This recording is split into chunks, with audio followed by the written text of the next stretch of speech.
let's get business taken care of.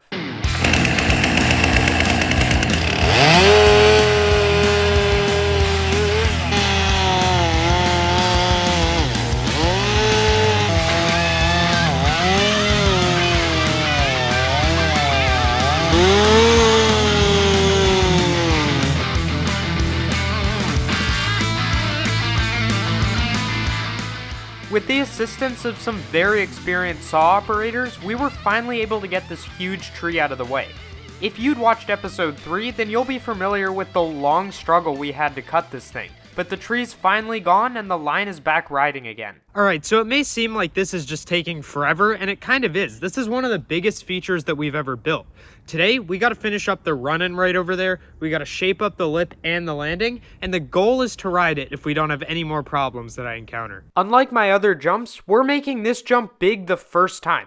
With most of my previous builds, the jumps have gotten taller and longer over time, so the process seems a lot more spread out. I'm gonna keep working on the approach and use the extra dirt in soft, shallow spots.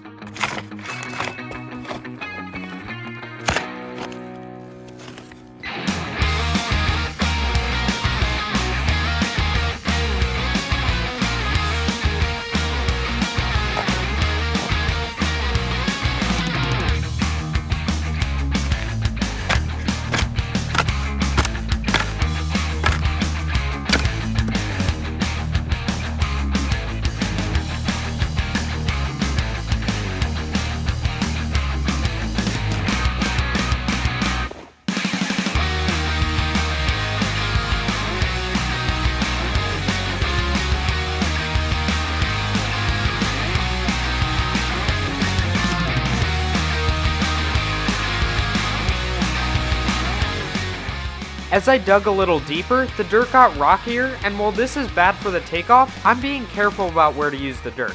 Most of it ended up going on the landing. Since this line's a dirt jump trail and landings are steep, all the rocks have been falling to the base. This will be especially useful when building the following corner, because the rocks will provide a strong base to the berm. Since the landing was made a little bit bigger, the lip should also be a little steeper for this type of trail.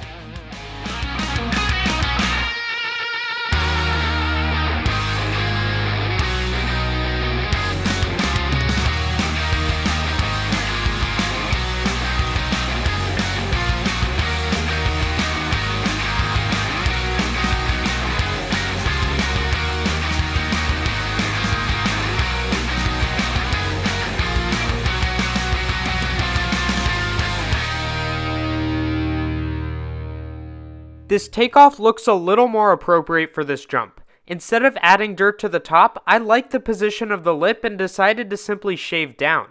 Whenever adding dirt to the top of a lip to make it steeper or mellower, the position actually changes, and I wanted to avoid this. So we're getting super close to the finish line on the jump. The only thing that we really have left to do is to shape and pack up the lip and the landing. There's a little bit on the roller that we got to shape and pack in, but I'm going to use that dirt to fill in any cracks or holes on the lip, and then I'll start packing as we go.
And just like that, we have a good solid lip in place. I like the shape, but this build has been all or nothing since day one.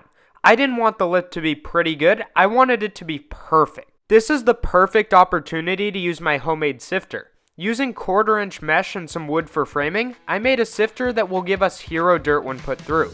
It all fits right on top of a wheelbarrow and works really nicely.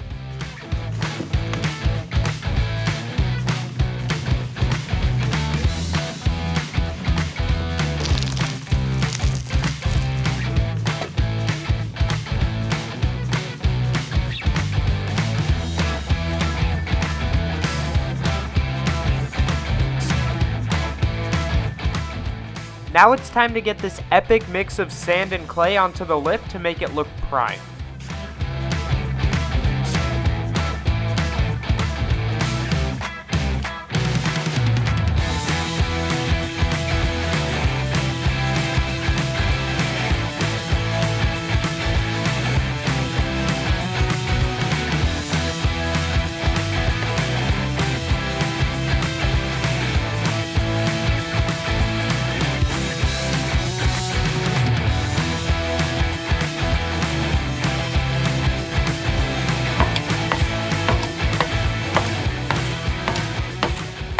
I got this takeoff looking absolutely fire. The sifted dirt really makes the edges and top come together, and the lip now looks great.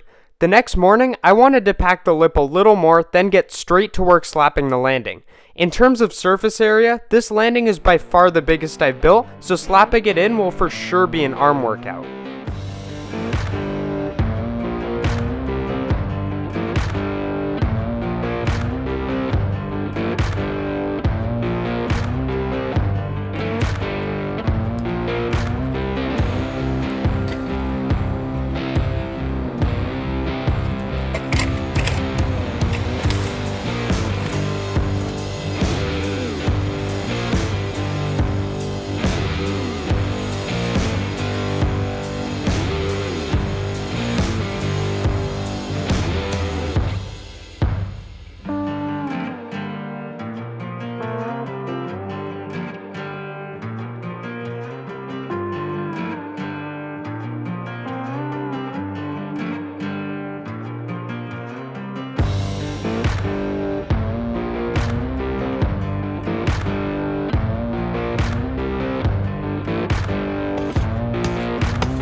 The backside of the landing looks amazing now. Packing in the back is more important than many builders recognize because it's what will ultimately hold a good shape of the structure. With the back slapped solid, I can now move to the front side and kill my arms even more.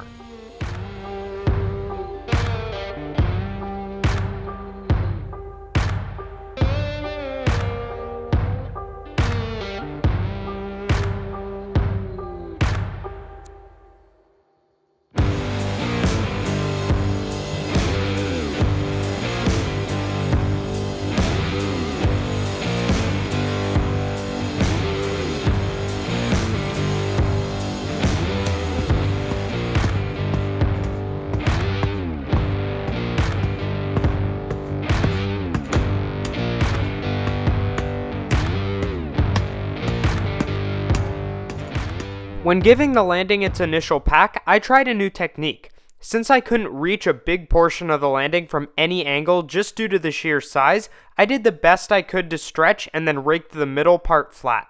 This would make it smoother in the end and allow me to pack in layers.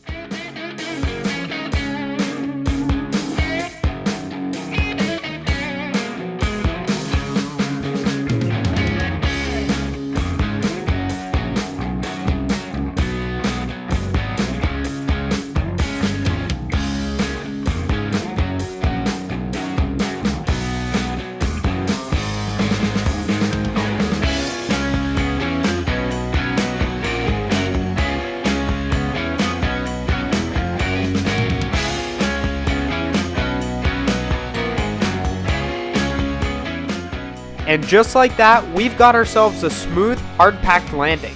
This thing took so much time to pack in, but now it's the time you've all been waiting for. We need to pad up and get ready to send it. All right, quick little warm up. Give us a sense of how fast stuff is running.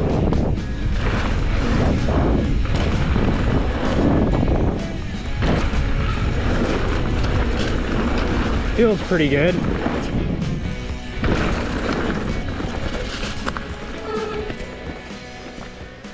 I think we just got to do it. What's crazy is that this is the first new jump that I built in, it's been a long time because we've really just been refining stuff at this point.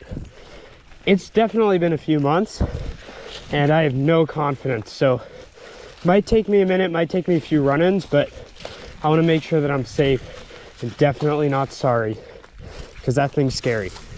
Oh, it looks so scary. It's so big. It's like a 10-foot landing.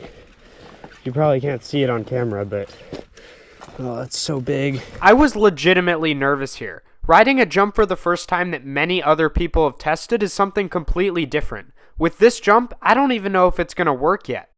See, I don't know where up here to start because I cleared this whole thing. It could work from just right here, but we could also need to start right there. So I don't know what's best. This isn't something you want to overshoot just because the landing's so steep.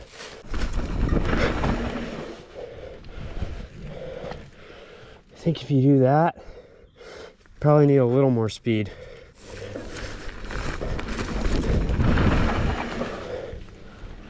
See, it almost feels like I'm not going fast enough, but at the same time, I feel like I'm gonna go way into the bushes.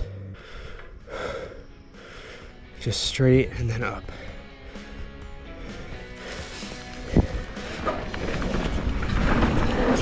Oh, yes. Oh, okay. Okay, there we go. That is the worst line I could have taken.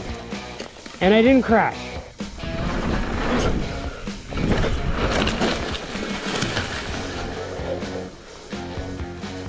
Oh, that thing's super sick. There are a few things that I want to tweak before we keep going on the line for sure. But I'm going to be honest with you guys, this video has already taken me a long time, probably one of my longest to edit, just with all the last minute touches that I decided to put in. So we wrote it, we did what you guys wanted. I'm super stoked. Now we know exactly what needs to be changed, fill in some of the ruts. And thanks for watching, guys. I'll see you next time.